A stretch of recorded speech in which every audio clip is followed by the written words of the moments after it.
Many folks have joined us this evening.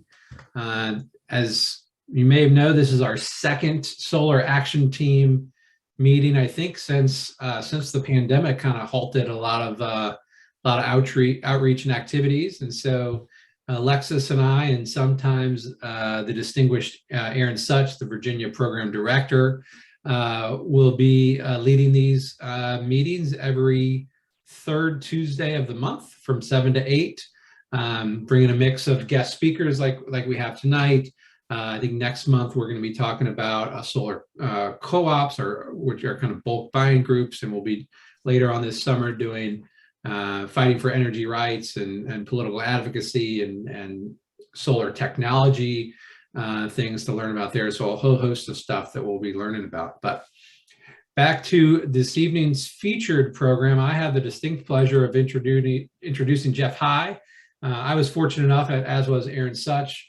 We were out in Harrisonburg in late January on a chilly, snowy morning with a fire and hot chocolate, and got to do a little bit of work and see Gibb Solar in action, which was really wonderful. I'm sure Jeff will talk all about that. So I do want to let you know that Jeff High, our speaker this evening, is the founding director of Gibb Solar and has served in this role since 2018. He's been a clean energy advocate for the past 20 years. His background includes a unique combination of nonprofit management, solar energy, conflict resolution, construction, fundraising, and project management. He joins us from the Shenandoah Valley in Harrisonburg, and he lives there with his wife, Tammy, and his two dogs, Edie and Rue. And Edie and Rue are not going to be joining us tonight, but since we don't get Edie and Rue, we're gonna have to settle for the wonderful Jeff High. And again, we're really thrilled to have him here as our first guest speaker of our reinvigorated Solar Action Team. So Jeff, welcome, and please take it away. Thank you. Good evening, everyone. Nice to see some familiar faces on the call. We have a few people here from my hometown, Harrisonburg, and definitely some other familiar faces as well. I do have a slide presentation that is going to be the basis for my presentation. So I'm going to go ahead and share my screen with you and we'll get started. This should take, if I planned right, about 30 minutes, and then hopefully we'll have a chance to have some question and answer afterwards. So I also mentioned to Alexis and Ben that I don't mind being interrupted. So if there's something that comes up during the presentation, if there's a slide that you want to ask a question about or make a comment, feel free to interrupt. So, all right, let's share the screen.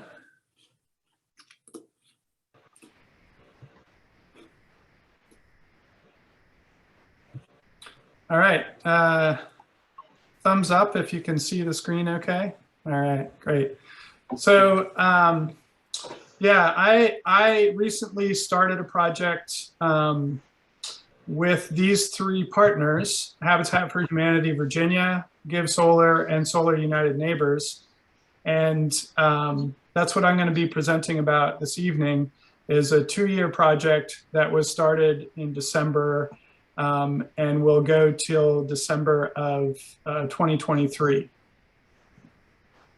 So first I'll start with a little history of Gibb Solar. The project was launched in 2018 with the help of a grant from Merck, the pharmaceutical company that has a local manufacturing facility not far from Harrisonburg.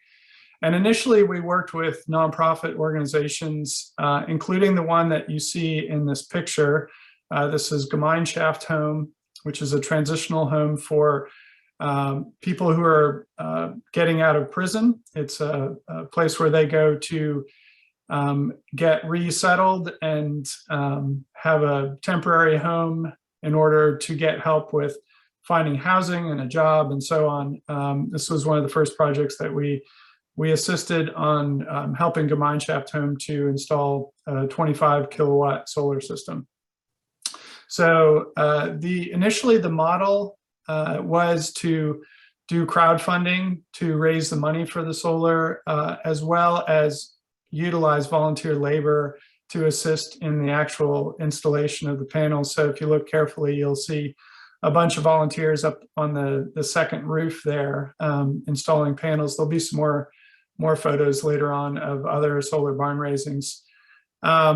During this first year, we worked pretty hard to develop a database of local solar supporters in Harrisonburg and the surrounding county, Rockingham County.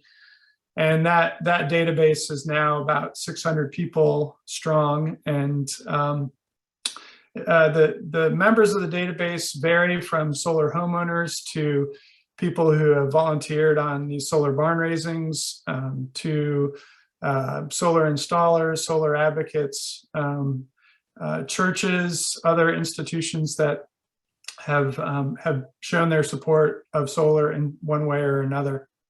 So let's see, in October, actually it was the summer of 2020, a few months after the pandemic started, that a friend of mine who's a Habitat board member approached me and asked if I would be willing to work with Habitat for Humanity to try to get solar on Habitat homes. And I was really intrigued by the idea and pretty quickly said yes to that. And so that work started in earnest, let's see, October of 2020. So you may be asking why Habitat, why partner with Habitat? Couple of reasons. They focus on housing affordability, and solar is a really good complement to make housing affordable. The other thing that made it a really good partnership is that Habitat already does screening of homeowners. Homeowners have to fill out an application to be eligible for a Habitat home, and their income and their liabilities, their loans and credit scores all are looked at by Habitat. And so in a sense, Habitat is doing the screening for both the mortgage, but also for the solar. So it helped to be working with an organization that does some level of screening. And we've kind of piggybacked on that screening in order to make the solar available to these homeowners. So the first thing that we did was to identify a pilot project. We found a duplex that was being worked on by Central Valley Habitat, which is the Habitat affiliate in our local area. And we did some initial fundraising to pay for that first project. Let's see, starting in December of 2020, we started raising some funds, and took us only about a month and a half to raise the full cost of the 2 solar systems for this duplex. And we installed those systems in March of 2021. So in February, just prior to installing the pilot project, I approached the board of Central Valley Habitat with the recommendation or the proposal, really, to try to raise $100,000 for a solar seed fund, which would allow that Habitat affiliate to pay for the solar systems that they're going to install in the next 5 years. So I do not have a lot of experience in fundraising, so this was a pretty intimidating idea for me to try to raise that amount of money. So we were successful in doing that. From February through September, we raised our goal of 100,000, and then we overshot the goal and reached 127,000. So that money has gone to Central Valley Habitat to pay for their solar systems for the next 5 years. It'll be approximately 20 homes that will get solar as a result. Since that pilot project, we've installed 6 solar systems. Yeah, so the whole idea of a solar seed fund seemed to make sense. Raising the money for solar upfront, and that way Habitat would have no excuse not to install solar. So the solar seed fund pays for the upfront costs of the solar.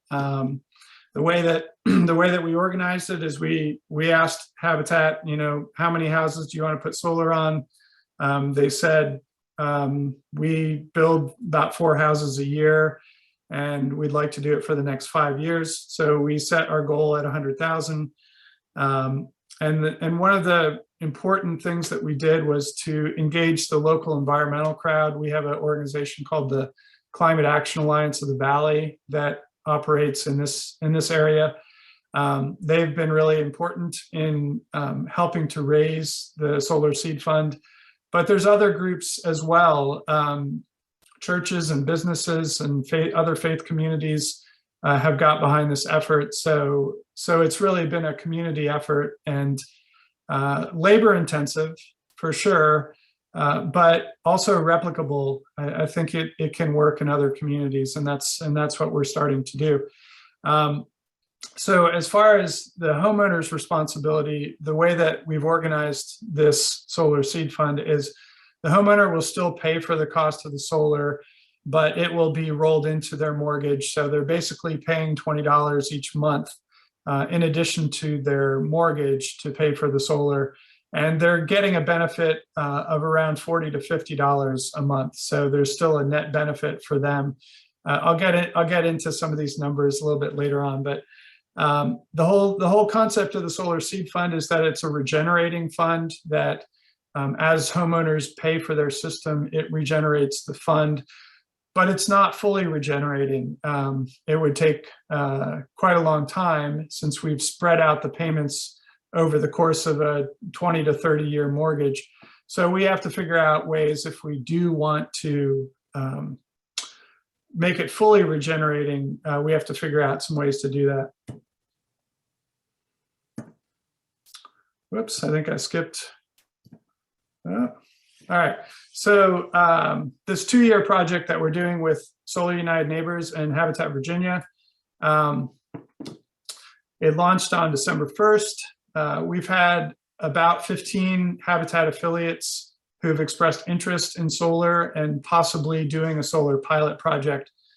A collaboration with a Habitat affiliate would entail a 2 to 5 month engagement where we would do a solar pilot project. And then I would also work with them to figure out how can they make their solar program sustainable over time. So that's the solar toolkit.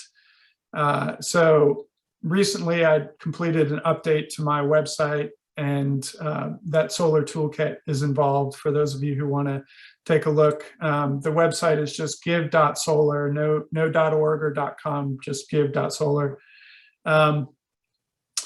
So Sun, the role that Sun is playing is, one role is that they're helping to identify installers who would be interested in working with Habitat affiliates. And they also played a really vital role in our Solar Seed Fund campaign with Central Valley Habitat. They raised about $30,000 to assist in that fundraising effort. So it was a huge boost.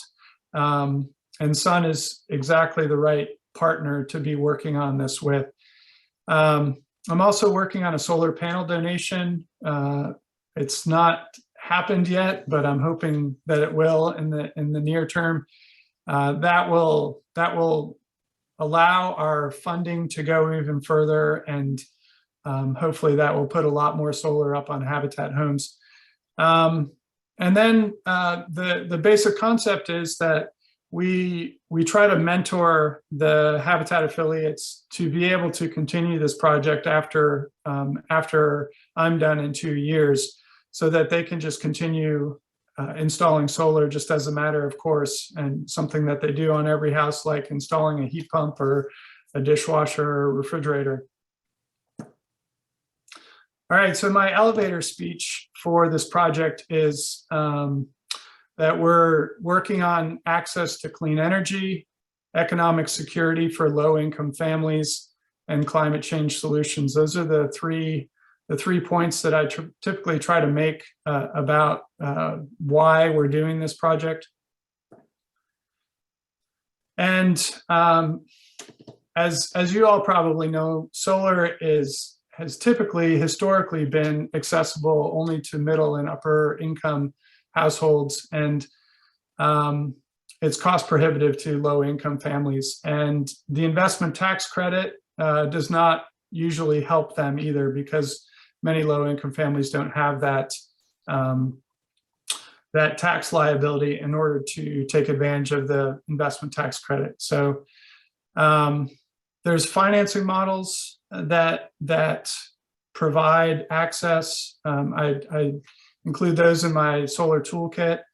And then Habitat is looking at low and no interest mortgages to assist with the solar. So that's the way that their houses work. They typically don't charge an interest rate on their homes, and we're hoping to also piggyback on that and install the solar at no interest.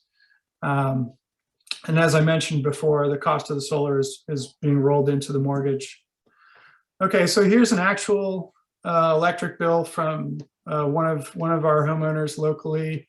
This is for, let's see, this was for the month of July. And if you look, well, the numbers are small, so I'll just go over it. So they have a $7.63 bill. They have zero usage because of the solar, and there's a few benefits that the homeowners can benefit from. One is that the electricity rates are going to be going up in the next decade as much as 3.6% per year. So the solar will become more valuable over time as the rates go up. They also have access to solar renewable energy credits. Currently, those credits are in the range of $30 to $40 per credit. And in the case of this homeowner, let's see, it takes about 2 months, a little over 2 months for this homeowner to develop one credit. So it's not a huge amount of money if they choose to sell their renewable energy credits, but over the course of a year, it would be, let's see, about $180 or so.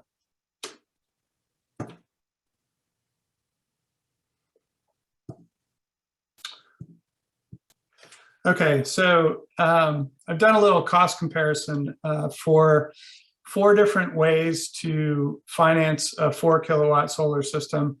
The way that we're doing it is the top line at cost. We're working with solar installers who are willing to install at a reduced cost. This is resulting in 4 cents per kilowatt hour electricity, which is extremely low. Then for those who want to, who are installing at retail price, that would be about $10,000 for a 4 kilowatt system. That translates into 6.67 cents per kilowatt hour. And then retail cost, taking out a loan for the solar, results in about 8.1 cents per kilowatt hour. And then shared solar, I'm using our local model as an example. So our local utility is Harrisonburg Electric Commission, and they've recently announced a shared solar program where they're selling 50 kilowatt hour blocks for $5.75. So that translates into about 11.5 cents per kilowatt hour. So, and of course, that's 11.5 cents is about a penny and a half above retail, or above the fossil fuel rate of electricity. So we get our electricity here for about 10 cents per kilowatt hour. So they're charging a premium for the shared solar project. It's a Dominion-owned solar farm, and this just gives you a sense of the different possible ways that low-income households can access solar. All right, so here's a few examples of the climate change. I feel like I missed a slide, but well, oh well. So a 5 kilowatt solar system is 12 to 15 solar panels. It produces about 7,000 kilowatt hours annually. And these are the different examples of the way that you can look at the climate impacts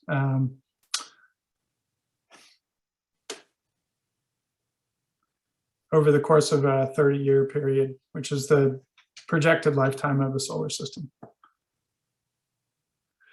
Okay, so I've mentioned the solar barn raising. Here's a little video of what it looks like.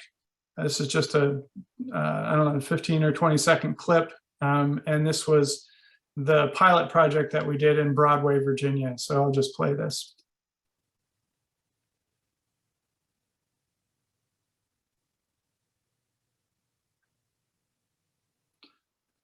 There's definitely a lot of standing around going on as well. You don't want to get the panels up on the roof too quickly, so we encourage the volunteers to take their time. All right, and that was just half of the system. If you see in this photo or the video, there's 2 systems up on this roof, one on the left and one on the right. So that time lapse was just for the one on the left. Whoops. All right. Sorry, I hit my next button and there we go.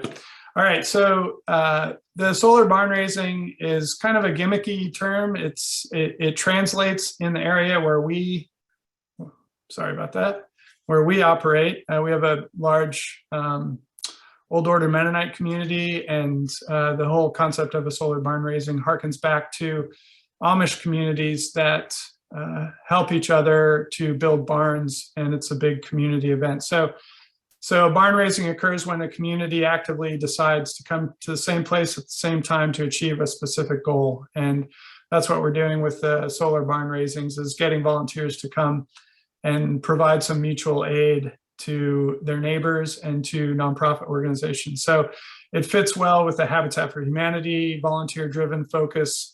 It's an educational opportunity, raises awareness about solar, demystifies the technology. It's a good fundraising opportunity. We've had good luck with media being interested in reporting on these events. And it helps to keep the solar affordable, though not as much as you might think. So even though we are using some volunteer labor, it doesn't reduce the costs a great deal. And also, with the Habitat homes, we've tried to encourage homeowners to participate in the solar barn raising so that they gain a better understanding of the system and, you know, what it's doing up on their roof and how it's providing the power. It's also a business opportunity for the solar installers. We found that installers who are interested in working on these will get business from either volunteers or people who read about it in the media. So on my website, I've included a solar toolkit, and I've included these 6 different financing options for solar. The Solar Seed Fund is one that we've already talked about today. The Power Purchase Agreement is another. Carbon offsetting is a third. Local Energy Alliance Partnership, that's a more locally based in Charlottesville organization that has been installing solar. Green banks, and then community solar, or shared solar is another term for it. So for those of you who want to find out more about each of these, I encourage you to go on the website. All right, so here's an example a solar tracking page from a website that allows us to track the Habitat homeowners. So this is for the month of May of last year. They produced 575 kilowatt hours, and they saved about $64.90. So May was a good month. May, June, July, August are typically over 500 kilowatt hours per month. January was a pretty bad month. I think we had maybe 175 kilowatt hours on this house. So there's definitely a variation according to the season, as you would expect. And these are the families that have solar in our area. 2 of them aren't moved into the house yet, but the solar panels are up. The other ones all have operating solar systems. So this gives you an idea of the demographics of the people that we're working with. There's some large families, there's some small families. They kind of run the spectrum. So, and I wanted to give some ideas about how people could get involved if they choose to. So I am working in various communities around Virginia, and I'll show a list. My last slide is a list of the different Habitat affiliates that I'm working with. But I'm wanting to find people who are interested in supporting this effort. So I've created a little formula for raising a solar seed fund as just one example of how to make solar possible on low-income homes. So this is the formula. Identify a seed donor, someone who would be willing to kick off a solar seed fund campaign through a donation of $5,000 to $20,000. Request a collaboration with a local Rotary Club. Rotary International is very interested in encouraging solar on Habitat homes, and they have a long history of partnering with Habitat. So I'm currently working with some Rotary clubs in the Shenandoah Valley to do a district grant that will encourage solar on Habitat homes. So Rotary clubs, I think, are a really important ally in this. As I mentioned earlier, it's helpful to partner with local environmental groups, Sierra Club chapter, climate action groups. In Lexington, I presented to Rockbridge Area Conservation Council. So there's a lot of environmental groups who see this as a good way for them to be involved and a good thing for them to support. And then implementing a crowdfunding campaign. I was pretty scared of doing this when we first set that goal of 100,000, but surprisingly, people stepped up and supported it, and it was successful. So we made appeals to individuals, businesses, civic organizations, faith communities, and so on to support it. And then a next step would be to, in an ideal world, we would get Rotary to fund the pilot project and have them involved in the solar barn raising. And then upon completion of raising the solar seed fund, you could do another celebration solar barn raising as a final act. So here's my call to action. I'm looking for solar champions around Virginia, and maybe one of you or a few of you would be interested. These are some of the activities that I'm looking for help with: partnering with your local Habitat affiliate, connecting with local environmentalists, inviting a Rotary Club to join, planning a solar pilot project, organizing a solar barn raising, launching a crowdfunding campaign, and reaching your fundraising goal. So I'll leave you. Actually, I've got one more slide, but I do want to just throw out the question to you. What would our world look like if the benefits of solar were available to everyone? How would that change the landscape of Virginia and our utility situation in Virginia? It could have transformative impacts.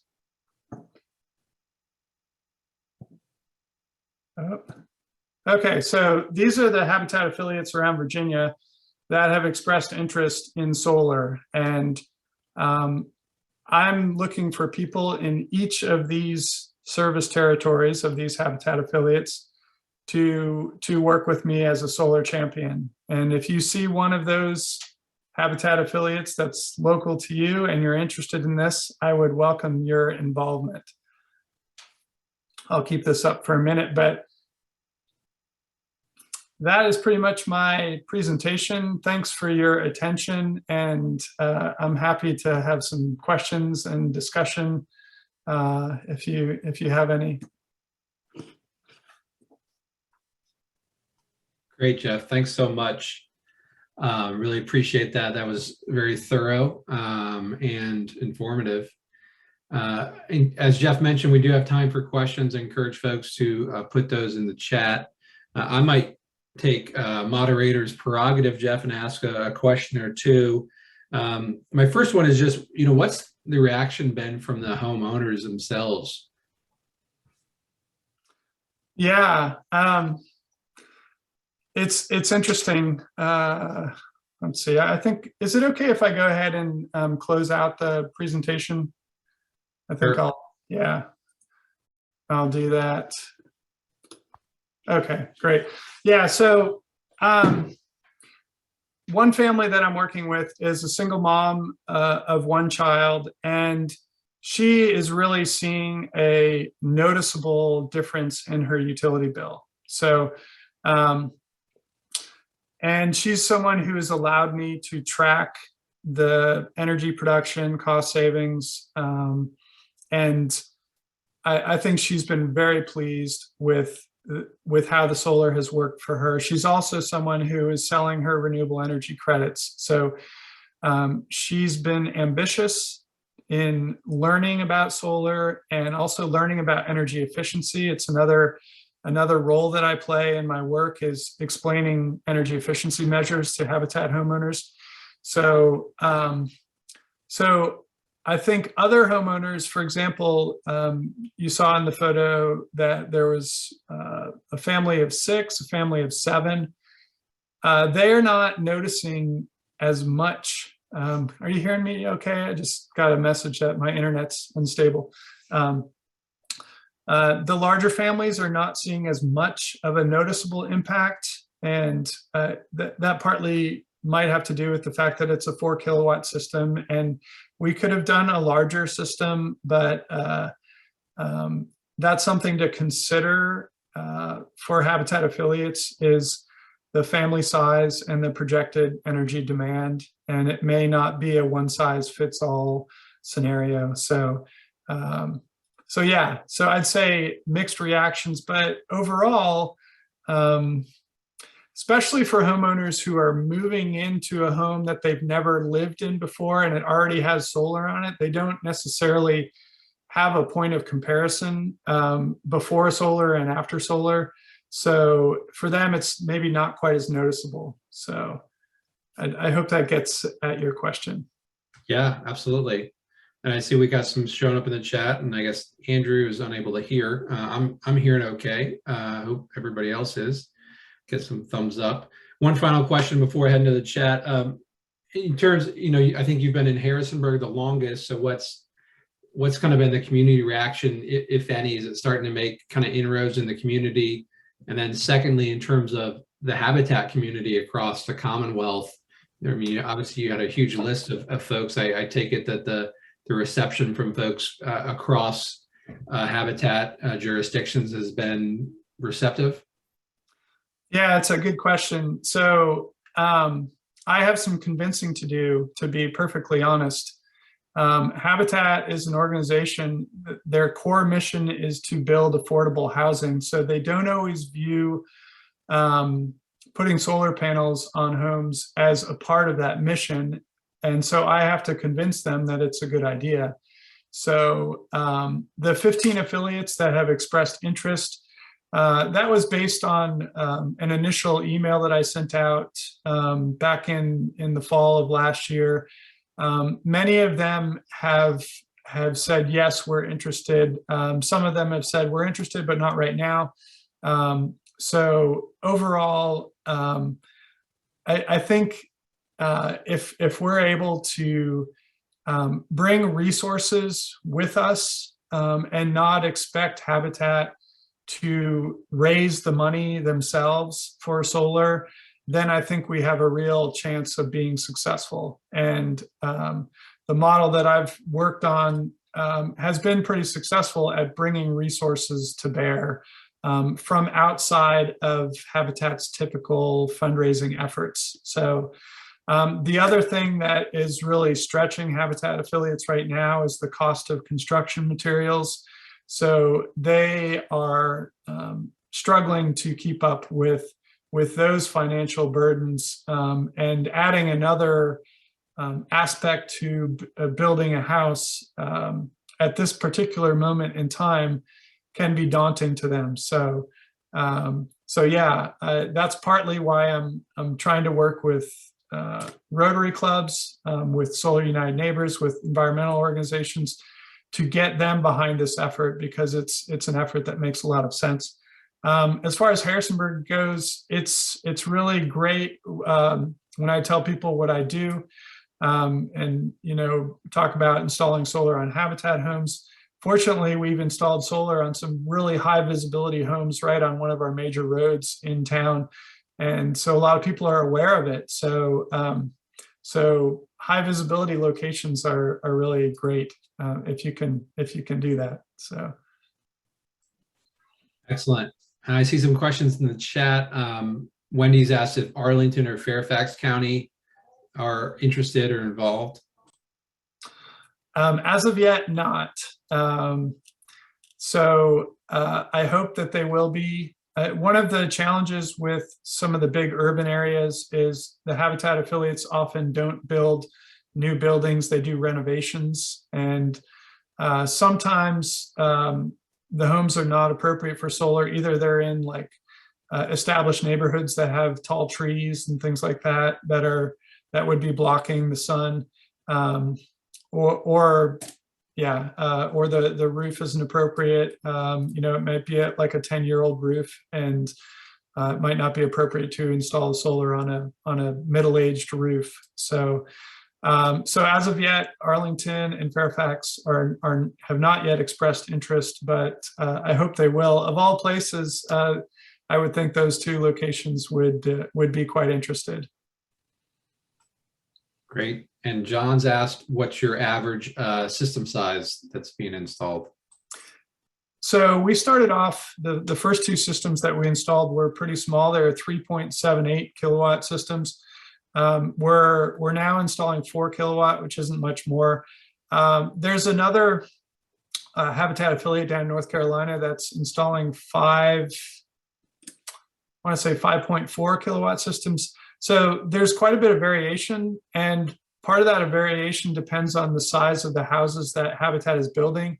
In our area, they build 1,200 square foot homes, and that's even for a family of 7 and the family of 6. They're living in a 1,200 square foot home.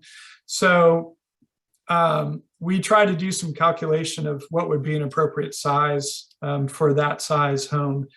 But we didn't really take into account the family size as well. So as I said earlier, that's something that is probably good to take into account. Although kids grow up, right, and they leave the house. So anyway. Yeah. Joseph wants to know, how can they volunteer for the solar barn raisins? Yeah, I maintain a list of I think I have about 50 people on my list right now who are interested in volunteering on solar barn raisings, and I'm happy to add your name and email address to the list. For some reason, I'm not seeing the chat, but oh, there it is. So yeah, if you want to just put your email, your name and email into the chat, I'll be happy to copy and paste it into my list.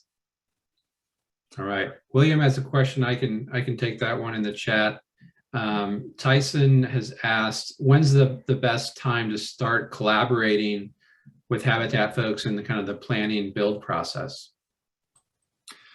Yeah, it's critical to get Habitat thinking about designing solar into their homes. There's a community up in Cape Cod, the Cape Cod, Massachusetts Habitat did a whole subdivision where they put solar on every home, and they designed the footprint of the house to have a nice south-facing roof. So it's important for the Habitat affiliates to be thinking about this as they design the homes. And we've convinced Central Valley Habitat to do that, but that's a bit of a heavy lift, because sometimes they've already designed the homes and don't want to revisit that. So again, I sometimes have some convincing to do with Habitat affiliates. All right, and then one more from John. Have you ever considered retaining the SRECs so that would help with the revolving fund or Give Solar rather than having the homeowner keep the SRECs themselves? Yeah, it's a really, really good question. Yes, I have considered it, but I have a problem of I always attempt to try to make it the best deal possible for the homeowners, and it might be a good deal, or it might be best to retain those SRECs in order to make this project sustainable. So yes, that's a good suggestion, and it's something that I've considered. I haven't gone that direction yet, but it's possible in the future. All right. I think, one final, looks like Wendy has asked, you mentioned donation of solar panels. Could you expand on what that is? Yeah, so some organizations are interested in doing carbon offsetting, and I'm working with a organization that I can't mention their name because it's still in negotiations, but they're wanting to offset a large renovation project that's going to produce, I think it's 9 million tons of CO2 emissions, and so I'm working with that organization to try to give them the opportunity to offset their emissions caused by this renovation by donating solar equipment to Habitat homeowners. So that's one of the examples of a financing mechanism that I include on my website, carbon offsetting. And I'm hoping that there'll be others who will be interested in doing. I mean, theoretically speaking, someone could do a carbon offset of their flight, to Europe or something like that, and make a donation to help a Habitat homeowner install solar. So I think there's some opportunities that I'm exploring when it comes to carbon offsets, and that's just one of them.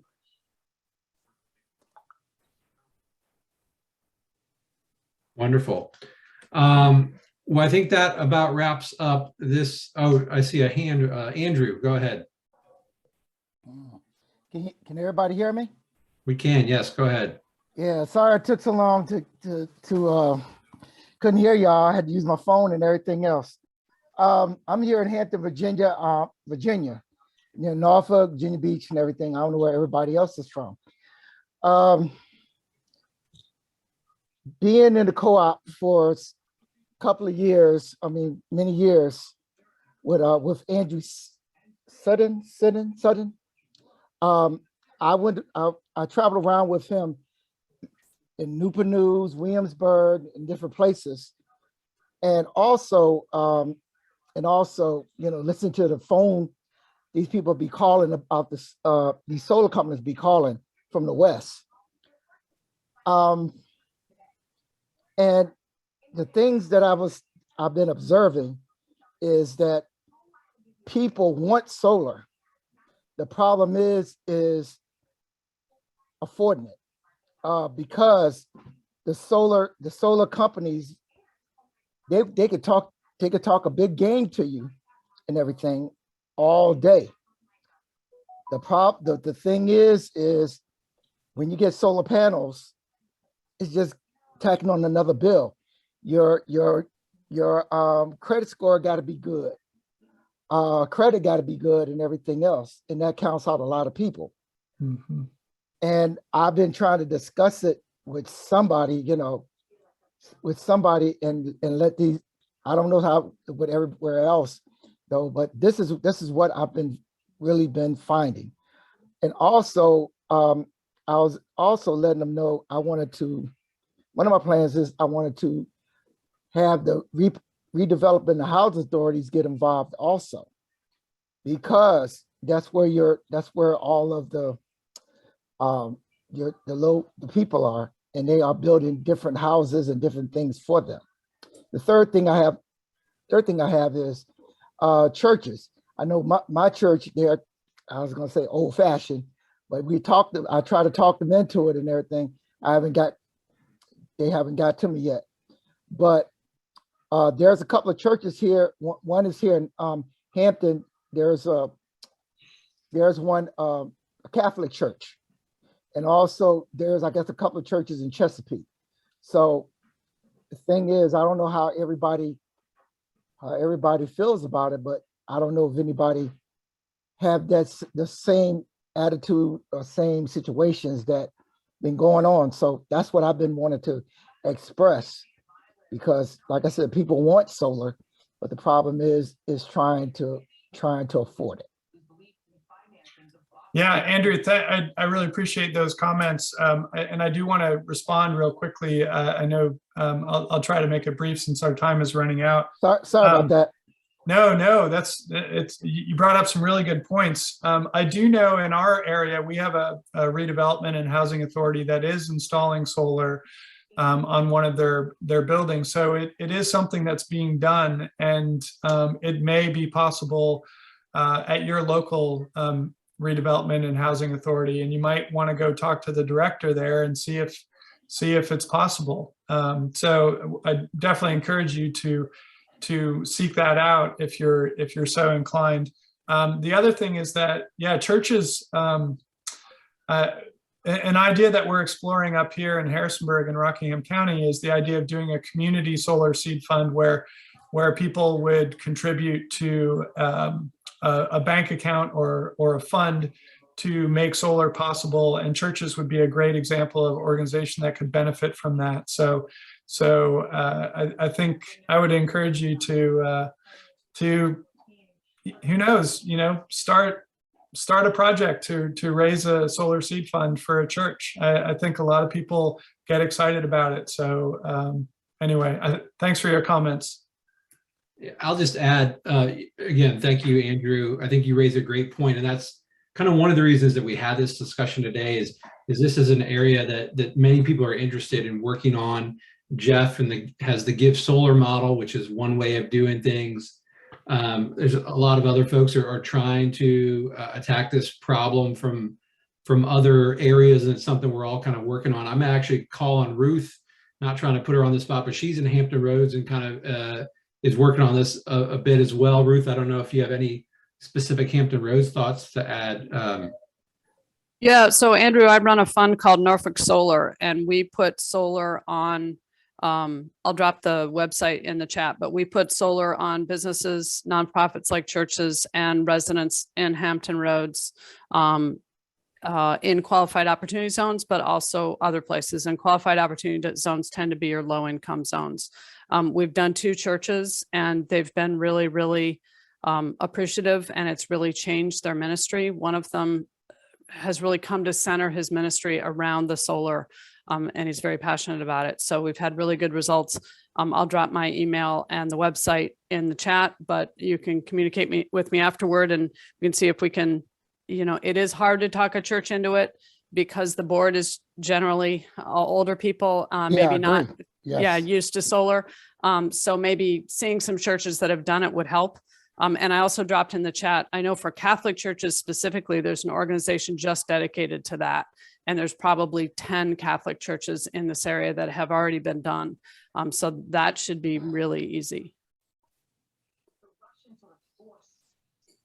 Great, thanks, Ruth. And Andrew, again, yeah, something we're all working towards, and we know we got a long hill to climb on that one. So we're going to keep working on it. And as Ruth said, she's got some inroads there, and Aaron and myself were actually just on a call last week talking about this with Ruth and some other folks in Hampton Roads. So you'll be hearing more from us, throughout this spring and summer at the very least.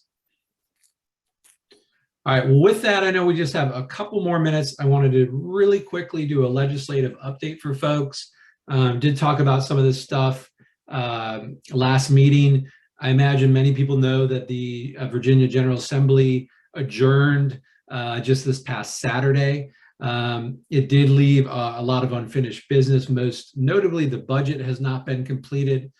So there will be a special session called by the governor to finish the budget, and there's some other bills still in conference, none of which are really residential solar specific. That's likely going to be sometime in middle of April. We don't really know when that's going to happen. That's the budget for the next 2 years. Constitutionally, we must have a budget by July 1st. So that should happen. In terms of other legislation, as mentioned in the past, HB 723, Delegate Wendy Goditis, is a bill that increases transparency in rural electric cooperatives. Didn't get heard. We're actually working out of session with the co-ops to come back with a better bill next year. There's a bipartisan bill from Senator Lewis, Delegate Head, again for rural electric co-ops, which increases net metering caps and power purchase agreements in electric cooperative territory. That has passed and is headed to the governor's desk. Pretty much all the bills that would significantly roll back the Virginia Clean Economy Act, especially the solar portions, excuse me, the solar portions of that bill were defeated in the Senate. There was one other bill of note from Senator Mason. Actually, any solar array, residential or agriculture that's smaller than 25 kilowatt hours is exempt from property tax. So this in essence means when your property is assessed, the solar array on your house cannot increase your property tax. So that's a new one to come. And yes, I'm seeing in the chat, there's some regulatory work at the State Corporation Commission, which is our public utility commission, about shared solar programs. There's specifically on a multifamily shared solar program hearing on March 25th. If you want to testify publicly, you have to sign up by March 22nd. At Sun, we're going to be sending out an email on Thursday alerting all our folks, an action alert to sign up for that. So there still is time for the multifamily shared solar testimony. The single family home shared solar program is working its way through the SCC. It's not in a great spot right now, but there has been a last ditch effort by some advocates to try to get the judges to see it in a better light. So we'll be sharing talking points and other things along that in the email. And Peter, to your point about clear cutting solar farms, as an organization, we really focus on residential solar and small scale distributed solar. We don't get into utility solar stuff. So there are bills on that, but not something that we work directly upon. So with that, I will turn it over to Alexis for the final minute. Yeah, thanks everyone for joining. We just wanted to give a plug for the next meeting that we're going to have next month, and I'll drop into the chat the RSVP for that, and we'll also send it in the follow-up email that we'll be sending tomorrow that will have a recording and all the information that we've talked about today. Next time, we're going to be talking about our co-ops that are coming up. We have 2 co-ops that are launching in the next couple of months, one in Northern Virginia, one in Hampton Roads, as we were just talking about, as well as we'll be launching one of our new models that we're going to be doing called 8 Weeks to Solar. So we'd love to share about that and then talk with you about different ways that you can help grow solar in your community, the different ways that you can volunteer with that. And we do have a co-op actually open right now. That's our Richmond Solar Co-op. So if you're in the area and are looking to go solar, I'm going to drop into the chat. We have our last info session for that co-op coming up at the end of this month. So I'll drop that in the chat as well. And that's everything that we have for folks. I know that was a lot of information coming at everyone, and I haven't seen in the chat if we have any other questions, but we'll let folks hop off. Thank you all for joining. If you have any other questions, Ben and I will stay on for a couple minutes to chat with anyone else that might have any follow-up questions. So thank you all for your time. Jeff, thank you so much for joining us. It was a great presentation.